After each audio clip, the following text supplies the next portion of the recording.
Welcome back to the Human First podcast with me, Adrian Murphy. Today I want to talk about juniorisers because there's something really interesting happening with how families save for children versus themselves. This isn't a new topic, but what we're seeing is that nearly 80% of maximised juniorisers are invested in stocks and shares. Great. However, adults still overwhelmingly hold their own ISA money in cash. So what that shows us is that people intuitively understand that long-term investing works somehow when it's for their children.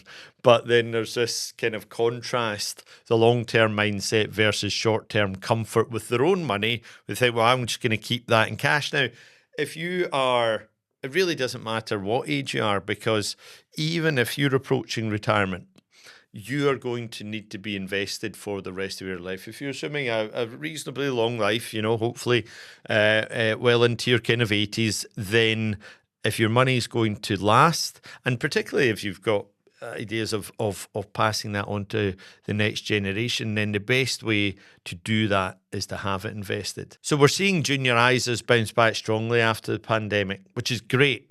So that's 78,330 JISAs maximised in 23-24, the highest since 2019-20. So that's a 41% increase from the post-COVID low. What this suggests is that families are gifting earlier and planning ahead again, which is great. You can sense some confidence in that then. So that means that the transfer of wealth is rising. Grandparents are increasingly involved in this. So that's great. We've seen over the years in my time, I've been doing this for nearly 25 years now, and I've seen a generational shift in how people talk to their families about money and how they want to see, if they're going to give money to family, they want to see the benefit of it in life rather than wait till they're not there anymore. Particularly helping children, JISAs, for example, are a good way to save for your kids or grandkids to ultimately further down the road help them get on the property ladder, for example, because we all know how difficult that is. So when people save for kids, they don't check the balance every week. They're leaving the investments to do their job. So there seems to be this emotional distance which makes the volatility easier to tolerate.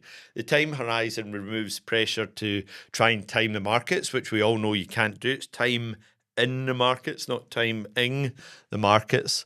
But if you contrast that with the adult behaviour, over-monitoring, cash bias, and it just, that leads to all the wrong behaviours. If you're checking your investments on a daily basis, bearing in mind they're probably invested in collective funds, which aren't meant to be traded every day anyway. They'll have a collection of stocks and shares in them. If you're checking that every day, then somehow your emotional state is going to be linked to whatever the stock market happens to be doing on any particular day. That's not ideal. Investing works better when the emotion is removed. So what if you treated your own money the same way that you would treat your kids? Juniorisers are a brilliant tool, but like everything in financial planning, they work best as part of a wider plan. The goal isn't necessarily just to save tax, it's to support the family without creating stress later. What are your thoughts? Are you using juniorisers for your kids? We'd love to hear what you have to say, so please join the conversation.